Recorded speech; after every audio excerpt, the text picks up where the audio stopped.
गणेशाय नमः। महाभारत से सीख अध्याय 60। शिवजी ने युद्ध किया। इस विषय में आज हम बहुत कुछ सुनेंगे। श्री कृष्ण आगे कहने लगे, इस नारायण अस्त्र को संभालने का एक ही मार्ग है, उस अस्त्र की आराधना कीजिए। जो भी उसका विरोध करेगा, यह अस्त्र उनको जरूर मिटाएगा। पांडव पक्ष के राजा वीर सैनिकों ने वही किया जो श्री कृष्ण ने करने को कहा। सिर्फ भीम ने इस बात को मानने से मना किया। उसने कहा, जो भी अस्त्र हो, मेरा गद उसे चूर चूर करेगा। ऐसा कहकर भीम उसके रथ से नीचे नहीं उतरा और वहीं खड़ा रहा।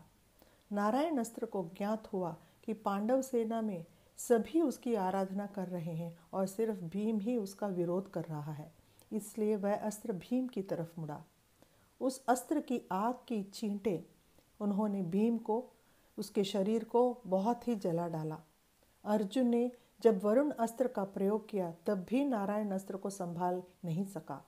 श्री कृष्ण और अर्जुन दौड़ते हुए गए और भीम को रथ से नीचे उतार के उसके अस्त्रों को नीचे रखवाने में कामयाब हुए।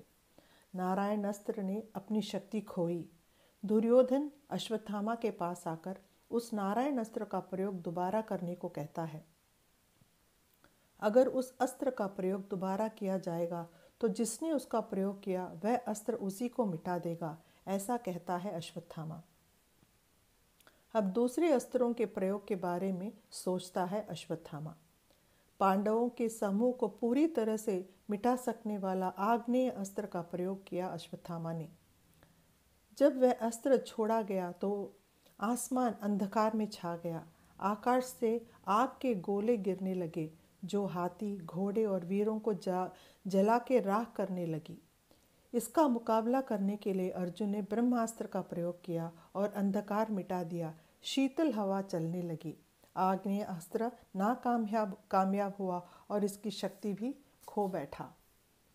इसे देखकर अश्वत्थामा विरक्त हुआ।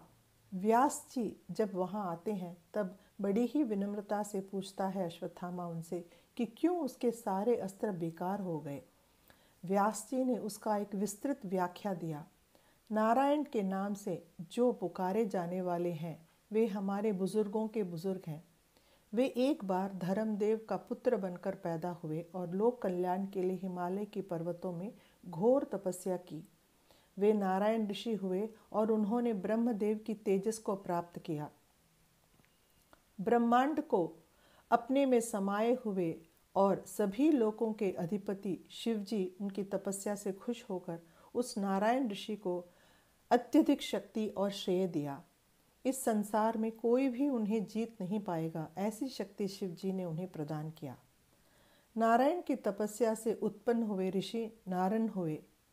वही नारायण और नरन धर्म का परिपालन करने के लिए अब श्री कृष्ण और अर्जुन के रूप में पैदा हुए हैं। इस प्रकार विस्तृत वर्णन देते हैं व्यास जी अश्वत्थामा को। अश्वत्थामा ईश्वरीय शक्ति से परिचित था, इसलिए सोच में पड़ गया। उसकी सेना को वापस जाने का आदेश दे दिया। युद्ध भूमि का एक दूसरा दृश्य। जब अर्जुन युद्ध कर रहा था तब उसकी आंखों के सामने एक तेजस्वी और आग के गोले की तरह एक प्रतिछाया हाथ में त्रिशूल लेके जा रही थी।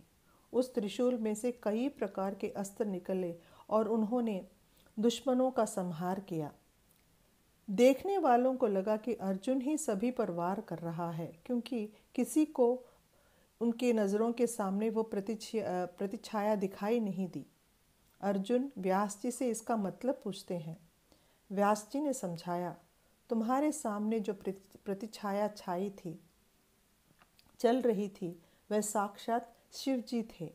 तुम्हारी तपस्या के फल के कारण और तुम पर जो प्रेम उन्होंने रखा था उसके लिए उन्होंने खुद तुम्हारी सहायता की और युद्ध में लड़ा भी।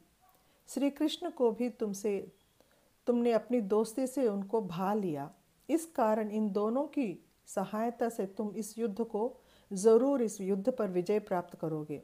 शिव जी की आराधना करो। ऐसा कहते हुए व्यास जी अंतर्धान हुए। 15वें दिन का युद्ध रोका गया। इसके साथ द्रोण पर्व खत्म होता है और अगला पर्व है कर्ण पर्व, वो आरंभ होता है। जय श्री कृष्ण।